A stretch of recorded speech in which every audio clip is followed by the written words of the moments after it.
Isang mabiyaya at masaganang araw po sa atin lahat. Welcome back po dito sa ating YouTube channel, Tagapanood TV.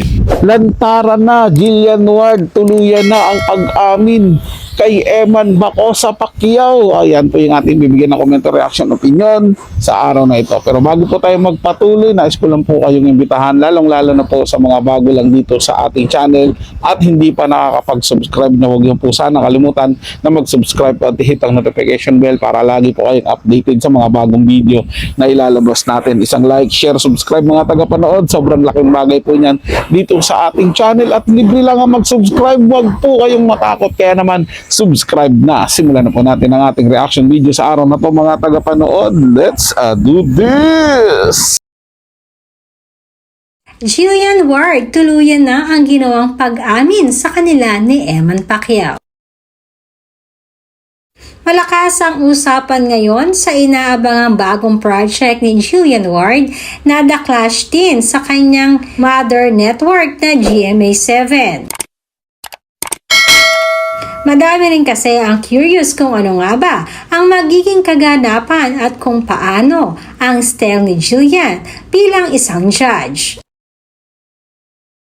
At iyan nga ang isa sa napakamaugong na pinag-uusapan ngayon ng mga netizens.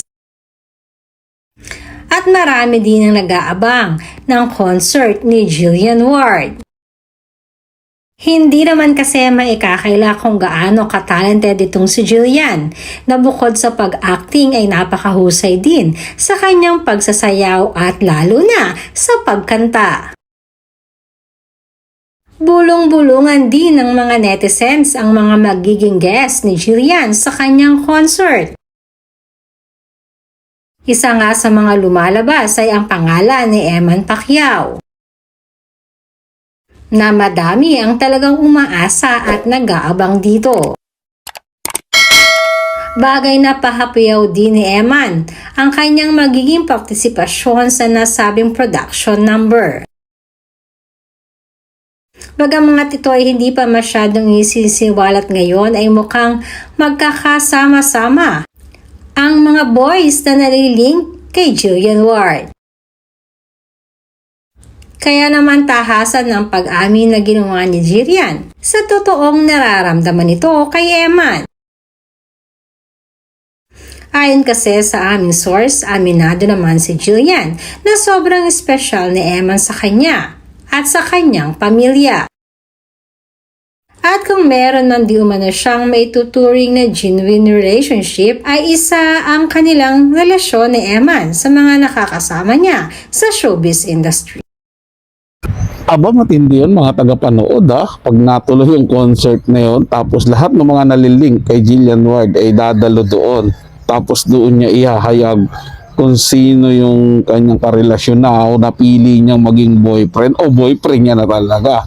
Wow, grabe, malaking pasabog na yun mga tagapanood. Biruin mo, first time concert and then may pasabog na gagawing pag-amin. So napakaganda talaga, kabang-abang talaga yon. So kaya ibang mga ano dyan, tagahanga ni Jillian Ward at Eman Bacosa Pacquiao, malamang ano na yan, ready na para bumili ng ticket at makanood ng concert, first ever concert ni Jillian Ward. Kasi yun talaga ang inaabangan dyan, baka doon tuluyan yung pag-amin at mawala na yung agam-agam at yung mga sinasabi ng tao na tungkol doon sa gamitan issue.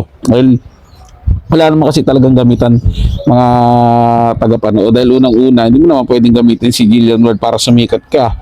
Itong si Eman, kahit hindi niya gawin yun, sumisikat talaga siya ngayon dahil sa pagboboxing niya. Bukod pa dyan, yung ama niya talagang kilalang kilala na, sikat na din sa larangan ng pagboboxing, di ba? So wala nang dahilan para gawin ni Eman yun. Ganun naman si Jillian, hindi niya naman pwedeng gamitin si Eman para masumikat pa. Sikat na rin si Jillian Ward. So walang ganun issue mga tagapanood. Yung abangan na lang talaga natin is yung tambalan ng dalawa nito at yung tuluyang pag-amin na sa concert. Kasi nga, di ba, lagi naman sinasabi na special si Eman Bacosa dito kay Jillian Ward. So papapatunayan natin yan, baka dun ilabas sa concert. Kaya kung kayo ano naiisip nyo, nararamdaman nyo mga tagapanood, i-komento na dyan sa ating comment section. Pag-usapan po natin yan. At syempre di ko makakalimutan pusuan po yan. Kaya maraming salamat po sa patuloy niyo panonood dito sa ating channel.